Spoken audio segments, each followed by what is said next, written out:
শাহি টুকরা নামটাই কি সুন্দর, তাই না? একেবারে কলিজা ঠান্ডা হয়ে যায়।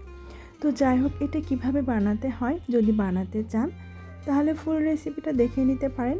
তো এটার জন্যে প্রথমে আমি ব্রেডগুলো এভাবে ট্রায়াঙ্গেল শেপে কেটে নিয়ে তেলে ভাজা করে নিয়েছি। আপনারা ঘি ইউজ করতে পারেন। তারপরে আমি চিনির শিরা একটু চুবিয়ে নিয়ে এভাবে একটা পাত্রে সাজিয়ে নিয়েছি। এখন যেটা করতে হবে সেটা হচ্ছে দুধটা জাল দিয়ে একদম ঘন ক্ষীর বানিয়ে ফেলতে হবে। আমার এটা জাল দিতে দিতে দেখেন কালারটাই চেঞ্জ হয়ে এসছে। তো তারপরেও আমার মনে হচ্ছে আরেকটু গাঢ় করতে হবে, এর জন্য আমি একটু গুঁড়া দুধ অ্যাড করে দিয়েছি। এ পর্যায়ে আসলে চুলাটা বন্ধ করে দেব।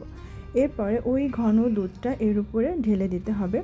এটা এখন ঢেলে দিচ্ছি, কিন্তু কিছুক্ষণ পরে এই দুধটা কিন্তু ব্রেডগুলো চুষে নিবে এবং এতটা থাকবে না।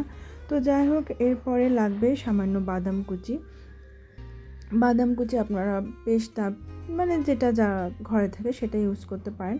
তো আমি এখানে 2 টাইপসের বাদাম কুচি করে নিয়েছি, সেটা এখন এর উপরে ছড়িয়ে দিচ্ছি। এটা ছড়িয়ে দিলে এর চেহারাটা চেঞ্জ হয়ে যায়।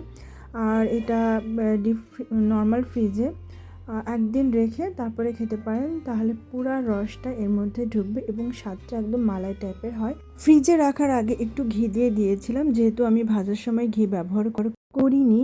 আর এটা টেস্ট করতে গিয়ে আমি নিজেই খেতে খেতে 4টা খেয়ে ফেলেছি। আসলে এতটা টেস্ট হয়েছিল যে নিজেকে কন্ট্রোল করা কঠিন।